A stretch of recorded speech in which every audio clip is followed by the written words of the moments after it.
Nobody wins when the family feels. He pops in the 8s, dripped out, pops off camera. Pops in the 8s, Katie in the Gummers. Yep, Yeah, shit going on. And I'm locked in with TP, we finna make a hit. That's where it all started at. Tell what happened and he left stuff out. That's that nigga AK. I'm not gonna do that. There is a video of this thing. A lot of people know already what happened. That live stream with Ben the Don, that was about Pooh Shiesty. Took everything to clean them up. Are you serious? The nigga retarded, bro. It has to hit the street shit. Remember, I always get the shit first. Yeah, I gotta talk to you at the stream, bro. I'll call you in a little bit, bro. No, bro, this shit never fucking ends. That shit damn near made me on the end stream, gang. I remember this shit. Remember that. Gucci Mane got robbed, bro. Damn, I done dropped the blunt. What that mean? I've allowed a lot of people to come in the, y'all know me and Seti really ain't been see whatever. I did not get this from him as well. Damn, Gucci. I didn't want to believe it. I didn't think Pooh Shiesty was dumb enough. But y'all, Pooh Shiesty is dumb enough. But Pooh, you know I'm really shiesty. At the scene that nigga Pooh really shiesty. Cordova. Our crews have seen FBI and TBI agents going in and out of that house. The Shelby County Assessor's website lists this house as being owned by Lontrell Williams. That is the name of both Pooh Shiesty and his father. The rap star is in a halfway house right now after being released from federal. It's a lot going on, fam. Been working on so many stories behind the scenes, but then I gotta prioritize as some come up. Fam, what if I told you the story we just covered less than 24 hours ago has already been confirmed by the federal government? Because earlier today, federal authorities held a press conference and released a federal complaint connected to a robbery and kidnapping case involving multiple individuals tied to Memphis and a rap scene. Names that have been circulating online including Pooh Shiesty, Big 30, and even rumors surrounding Gucci Mane. According to investigators, 8 individuals alleged traveled from Memphis to Texas to carry out what authorities say was a planned robbery and kidnapping. But here's where the story gets even more interesting. Because while a lot of people online are claiming someone must be telling, federal authorities have not even publicly named the victim believed to be involved, even though many believe they know exactly who it is. Instead, investigators say a lot of the evidence may be coming from the suspect themselves, including actions within hours and days after the alleged robbery happened. So the real question becomes, who's really telling? Or did the suspects allegedly leave behind more evidence than they realized? So in this video, we're going to go over this criminal complaint in its entirety. And I won't talk too much after, because I want you guys to hear from the U.S. District Attorney himself and some of the questions he was asked and some of his answers. So before we go over this one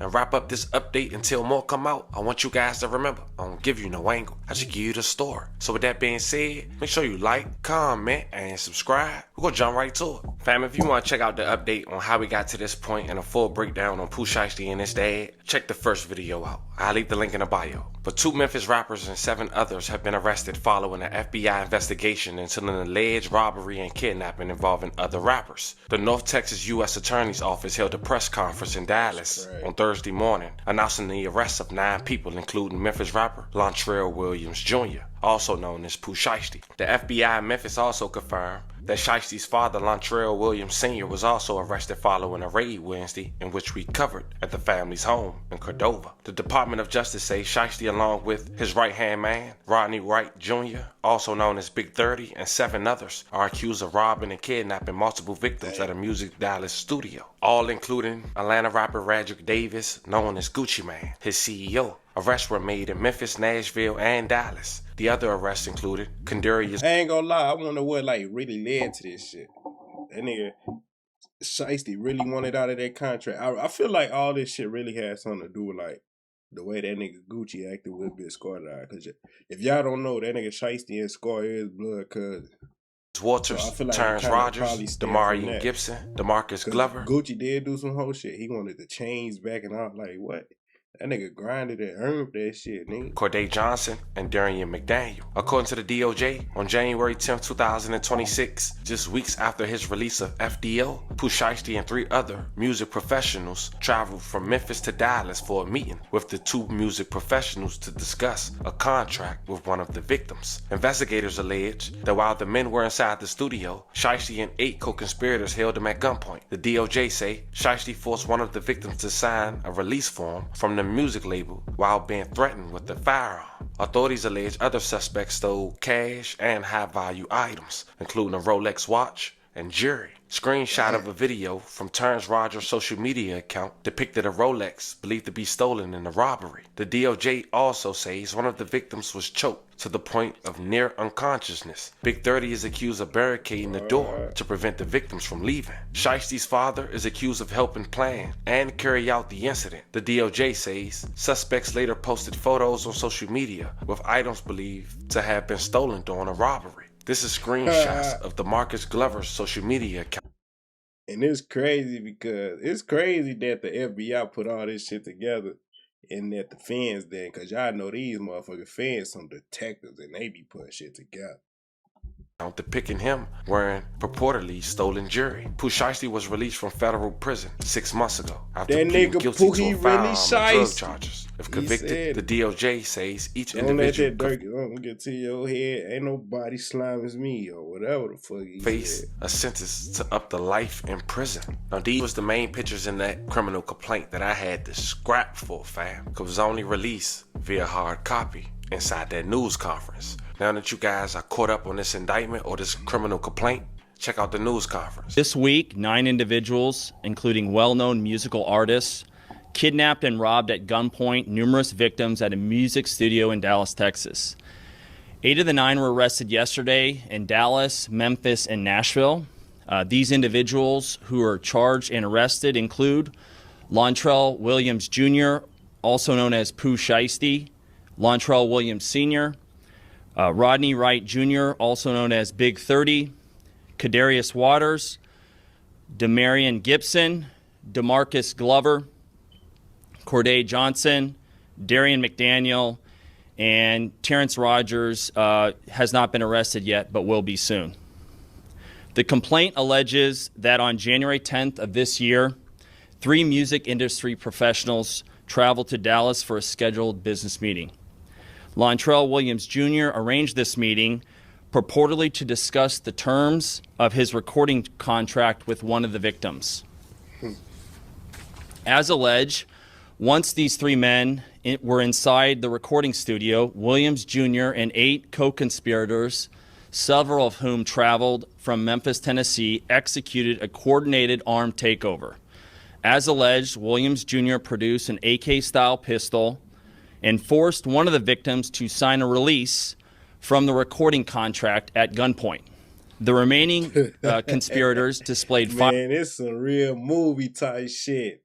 What the fuck? That nigga Pooh really shiesty. firearms and robbed the other victims of Rolex watches, jewelry, cash, and other high-value items. One of the victims was actually choked by one of the defendants to the point of near unconsciousness. Defendant Wright barricaded the studio door with his body to prevent the victims from escaping. The ringleader of the conspiracy, Lontrell Williams Jr., was on home confinement at the time of the offense, as alleged, for a prior firearms conspiracy charge and conviction out of the Southern District of Florida. Towards the end of his prison sentence, he had been granted home detention. Part of the terms of his home detention were that he would not commit another federal offense or possess a firearm. His father, Lontrell Williams Sr., is alleged to have helped plan and execute the federal kidnapping as charged in the complaint. And as described further in the complaint, within hours of leaving the Dallas studio, a number of the defendants were on social media displaying some of the items that appeared to be the jewelry that had been robbed from the victims.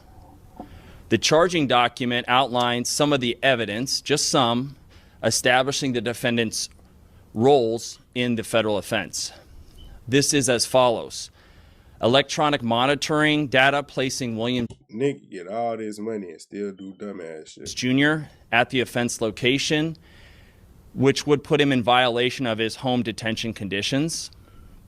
Cell phone records and license plate reader data corroborating the coordinated travel of multiple defendants from Memphis, Tennessee to Dallas. Rental car records confirming Williams Sr. rented a vehicle that was used by the group. Surveillance footage from the offense location, a nearby office supply store, and a hotel where several of the defendants stayed following the offense.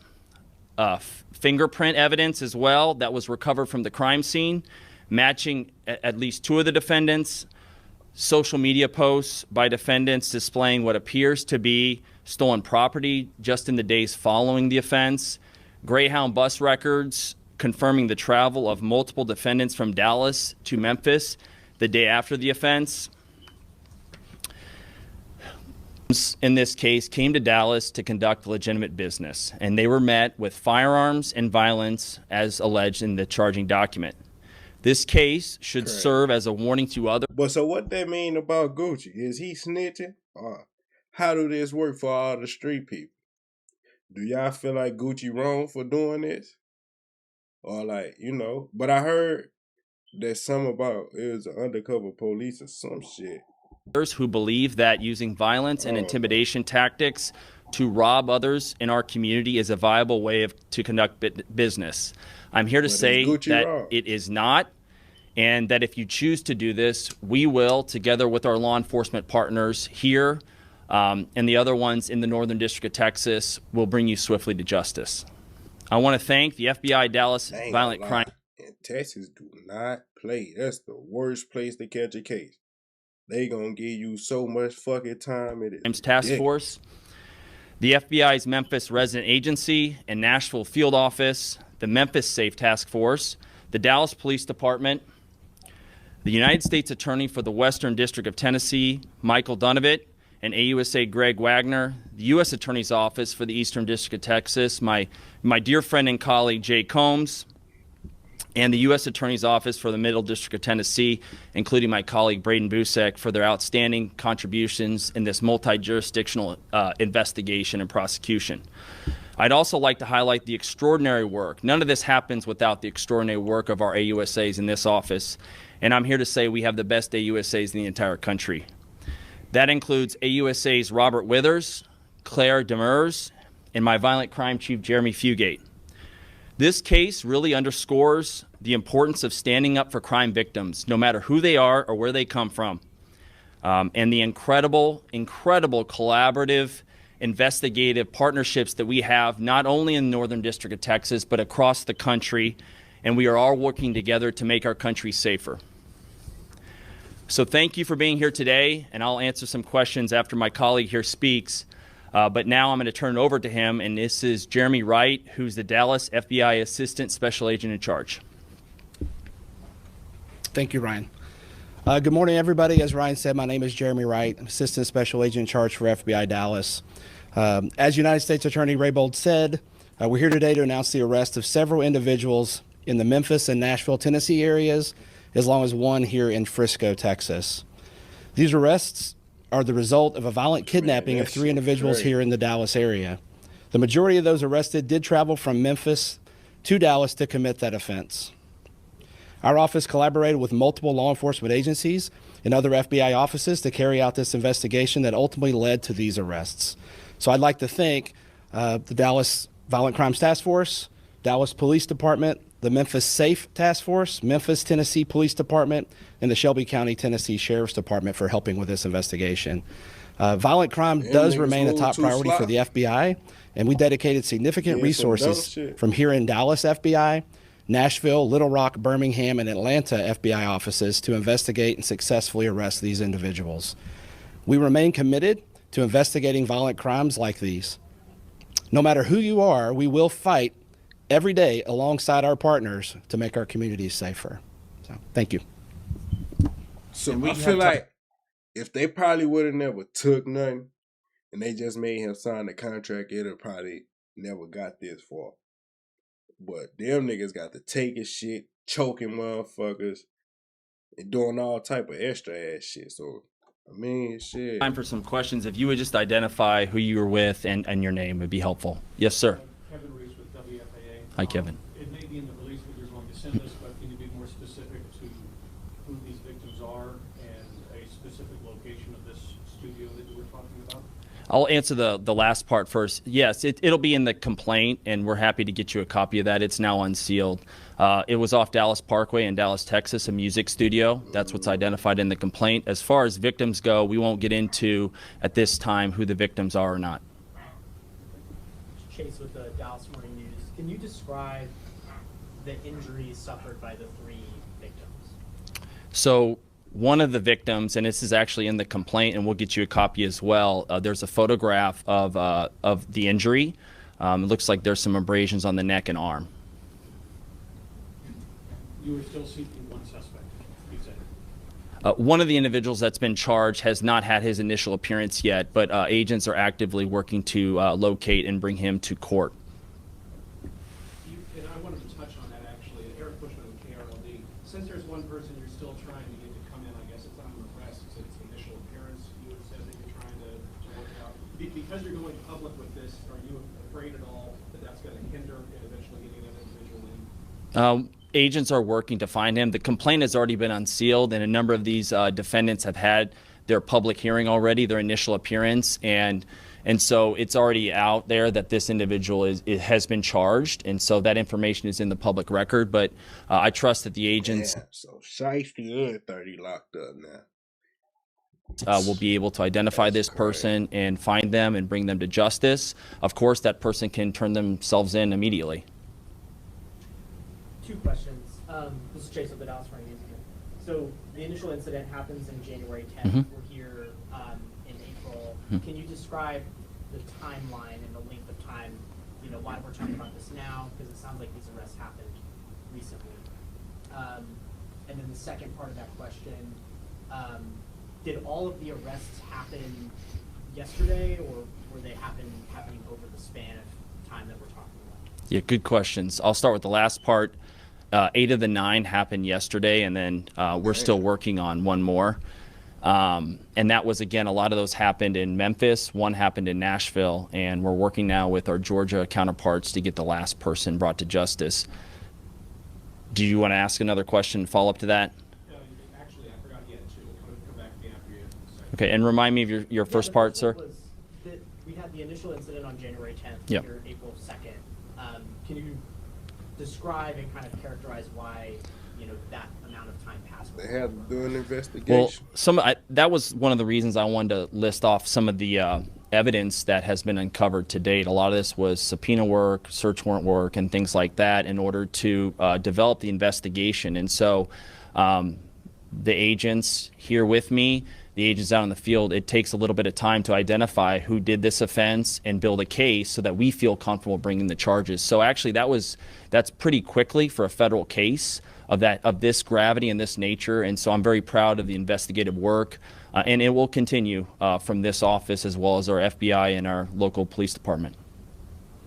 If convicted of these charges, these arrests, how serious are these crimes? What do these people face? They're facing a range, so there's no mandatory minimum in this case. It's a range of punishment, and it'll be in the province of the judge, whoever gets the case.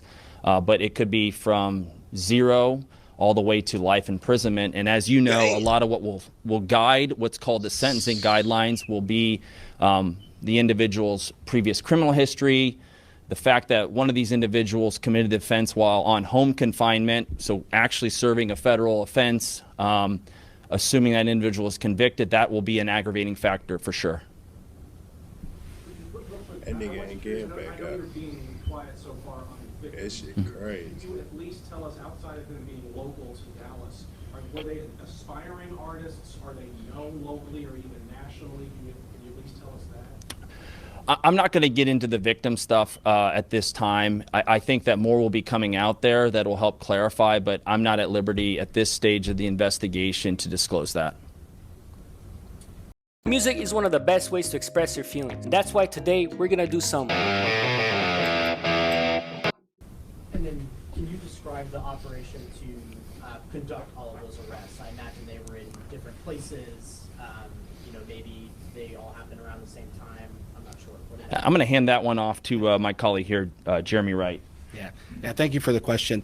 It requires a lot of partnerships across multiple jurisdictions to be able to conduct simultaneous arrests in a manner, you know, to not alert other folks and to do it safely.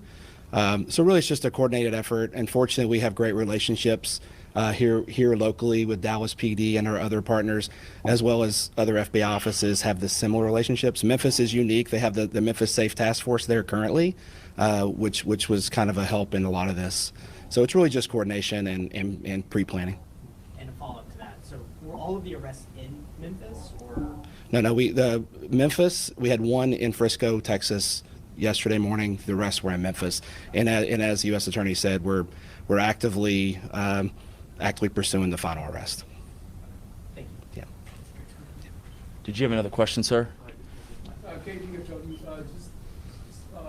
mugshots, is that going to be out somewhere where we can get that? I think that becomes public record, but I'm not sure. If I could follow up with you right after, Catherine, if you would get to make sure that we get that information over there. Thank you for coming.